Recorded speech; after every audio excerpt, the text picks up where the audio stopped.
Selama ini, kota Vatikan dikenal sebagai tempat kediaman Paus dan menjadi tempat kedudukan pusat Gereja Katolik Roma. Demikian juga dengan Kapel Sistine dan Basilika Santo Petrus yang tersohor sedunia.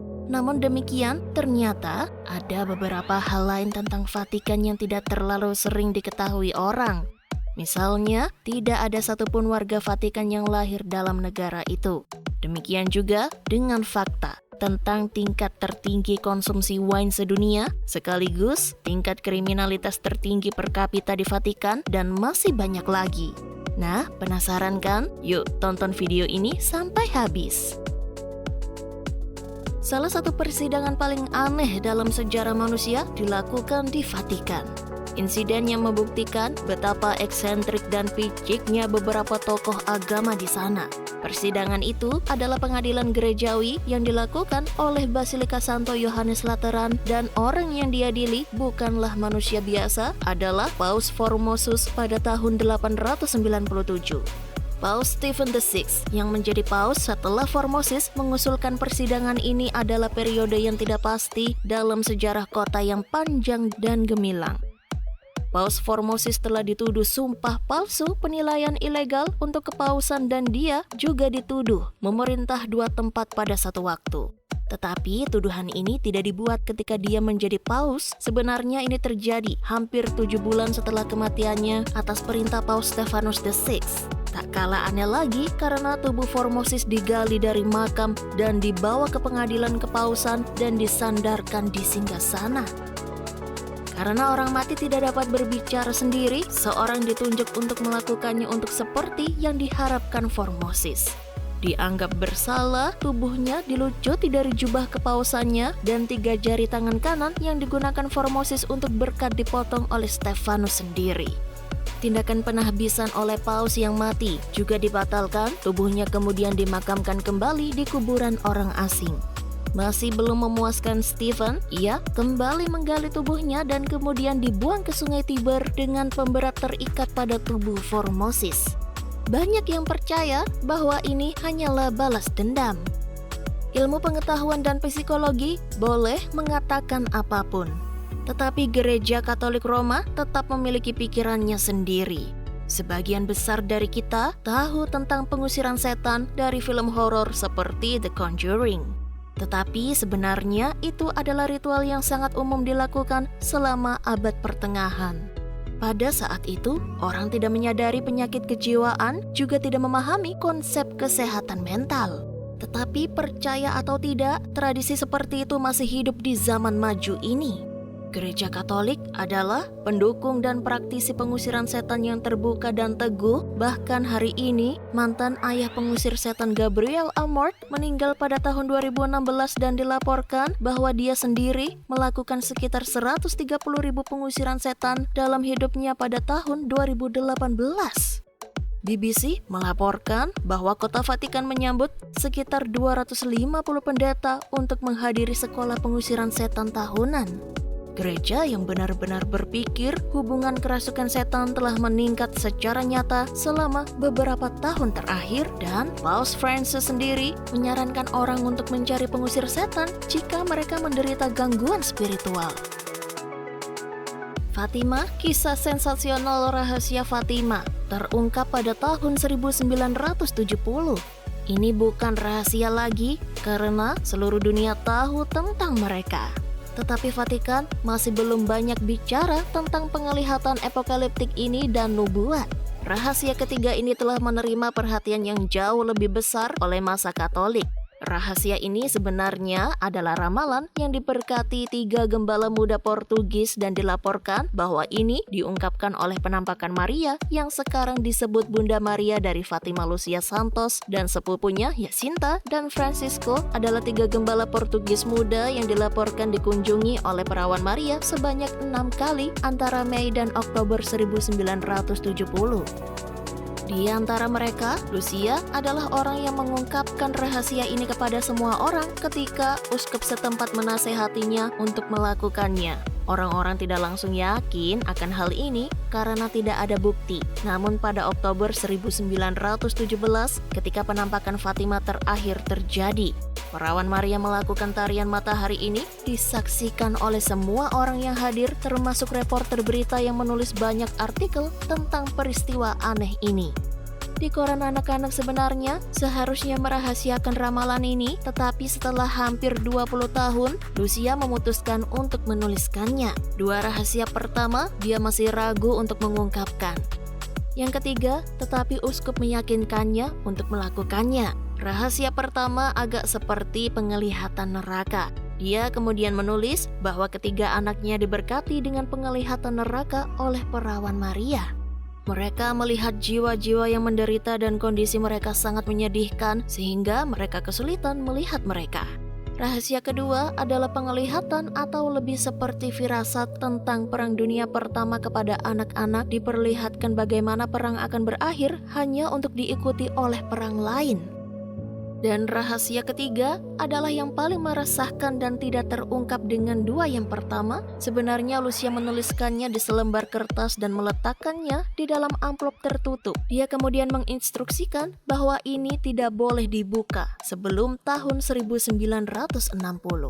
Surat itu kemudian dibuka pada tahun 1960, tetapi isinya hanya dapat dilihat oleh khalayak tertentu dan disembunyikan dari publik hingga tahun 2000. Rahasia ketiga adalah visi upaya pembunuhan tahun 1981 terhadap Paus Yohanes Paulus II yang dinubuatkan menggambarkan uskup mengenakan gaun putih saat dia berjalan menuju salib dia, kemudian terlihat berjuang untuk mencapainya. Ketika ribuan mayat martir mengelilinginya, tetapi setelah dia mencapai salib yang dipasang di atas gunung, dia terbunuh oleh peluru dan panah. Dua malaikat yang berdiri di bawah masing-masing lengan salib juga dijelaskan. Namun mungkin bukan seluruh rahasia ketiga karena banyak orang percaya bahwa semua isi surat dari Lucia ini tidak dipublikasikan, maka Vatikan masih merahasiakannya. Satu lagi rahasia kotor Vatikan adalah keterlibatan mereka dengan Nazi. Bukan rahasia lagi bahwa Vatikan hanya berdiri diam dan menyaksikan Hitler dan pasukan Nazinya melakukan kejahatan dan kekejaman yang tidak manusiawi selama Perang Dunia Kedua. Mereka sama sekali mengabaikan penganiayaan terhadap orang Yahudi di bawah rezim yang menindas. Tetapi ketika Perang Dunia Kedua berakhir dan Nazi akan dikalahkan, Vatikan juga memberikan jalan yang aman bagi ribuan penjahat perang dan tentara Nazi.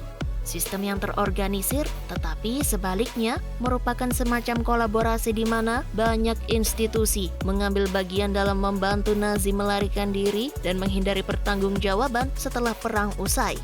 Ribuan tentara Nazi akan melarikan diri dari Eropa dengan bantuan gereja Katolik dan beberapa nama terkenal termasuk Franz Tongel, pelaku pembunuh massal dan kamp konsentrasi, Adolf Eichmann, Joseph Berbaur, Klaus Barbie Walter Raab, dan lebih banyak lagi. Seorang peneliti Harvard bernama Harold Steinger menulis bukunya bahwa banyak anggota Palang Merah memiliki sudut pandang yang lembut untuk Nazi dan mereka memberi mereka dokumen perjalanan untuk melarikan diri. Vatikan membantu banyak buronan Nazi meskipun mengetahui kebrutalan yang dilakukan oleh mereka. Dokumen yang terkait dengan misi penyelamatan Nazi ini masih disembunyikan di arsip Vatikan, namun para peneliti masih berusaha untuk mendapatkan akses ke catatan.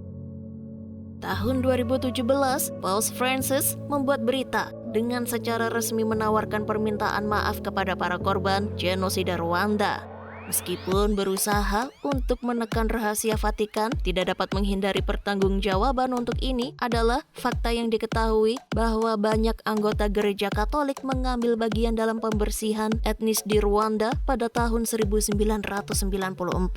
Alih-alih berusaha menyelamatkan korban, kelompok etnis Tutsi, pendeta, biarawati, dan anggota pendeta lainnya hanya memperburuk keadaan mereka. Presiden Rwanda pada saat itu memicu kekerasan ini. Dia adalah seorang Hutu dan ketika pesawatnya akan ditembak jatuh, media nasional dan pengawal kepresidenan memulai propaganda melawan warga Tutsi dan yang lainnya.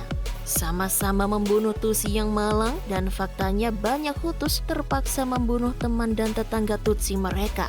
Ribuan dari mereka mencari perlindungan di gereja tetapi dibunuh dengan bantuan anggota pendeta pada bulan Agustus 1994. Sekitar 5.000 orang dibunuh di satu gereja Katolik dan pendeta lain bernama Ayah Athanasi Saramba memerintahkan gerejanya untuk dibuldoser dengan 2.000 pengungsi Tutsi dikunci di dalam dan pendeta lain akan dituntut oleh pengadilan. Pengadilan Pidana Internasional untuk Rwanda untuk menyusun daftar orang Tutsi untuk pembunuhan. Para ahli percaya bahwa gereja berpihak pada keputusan Tutus yang salah dan mendukung mereka dalam genosida. Di antara ratusan ribu arsip rahasia Vatikan, ada sinister dan buku yang benar-benar menakutkan yang mereka tidak ingin siapapun mengaksesnya. Dianggap sebagai buku mantra paling berbahaya dalam sejarah manusia. Nama buku itu adalah Le Grand Grimoire dan ditulis sekitar tahun 1520.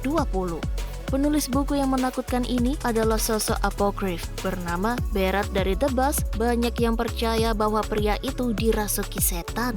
Buku itu ditulis dalam bahasa Ibrani Alkitab atau Aram dan ditemukan di makam Raja Salomo pada tahun 1750.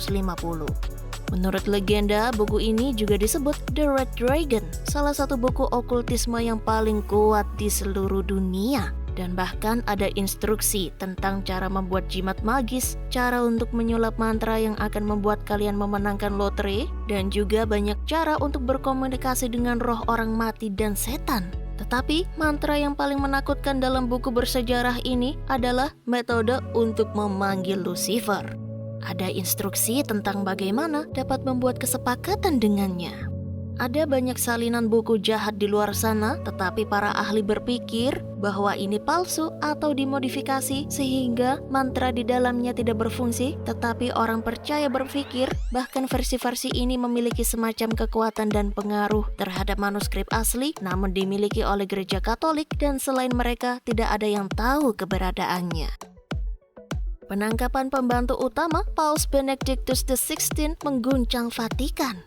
Skandal yang mencoreng muka tahta suci ini, kata situs berita Associated Press, mengungkapkan perebutan kekuasaan internal, intrik dan korupsi di tingkat tertinggi pemerintahan gereja Katolik itu. Paolo Gabriel, salah satu dari beberapa anggota rumah tangga kepausan, dicokok akhir pekan ini. Ia dituding turut andil membocorkan sejumlah dokumen kepausan.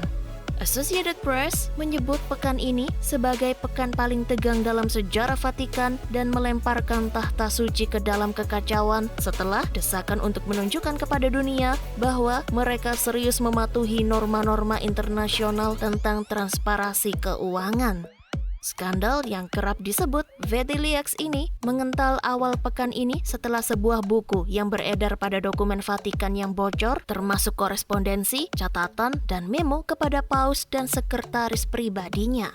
Kemudian diikuti dengan pelengseran petinggi bank yang berafiliasi pada tahta suci pada Kamis. Sabtu, kepala pelayan sendiri, Paus Benedictus XVI, dicokok karena diduga andil membocorkan dokumen kepada wartawan Italia. Bank yang dikenal sebagai Institute for Religious Works mengeluarkan kecaman pedas pada Gotti Tedeschi dalam memorandum yang diperoleh The Associated Press. Bank yang dikenal dengan IOR, singkatan dalam bahasa Italia, itu menjelaskan alasan untuk mengusir Gotti Tedeschi. Ia secara rutin mangkir dari rapat dewan, gagal melakukan tugasnya, gagal membela bank, mengalami problem polarisasi, dan menampilkan perilaku pribadi yang semakin tak menentu. Pemecatan ini dikeluarkan di saat Moneyval, sebuah badan Komisi Eropa yang bertugas menangkal pencucian uang, bersiap memeriksa Bank Vatikan terkait standarisasi transaksi keuangan internasional pada awal Juli mendatang. Ettore Gotti Tedeschi dan seorang pejabat senior lain memang menjadi sasaran investigasi setelah dua transaksi mencurigakan dilaporkan kepada polisi setempat. Tim jaksa Italia menyelidiki praktik pencucian uang yang kemungkinan telah dilakukannya.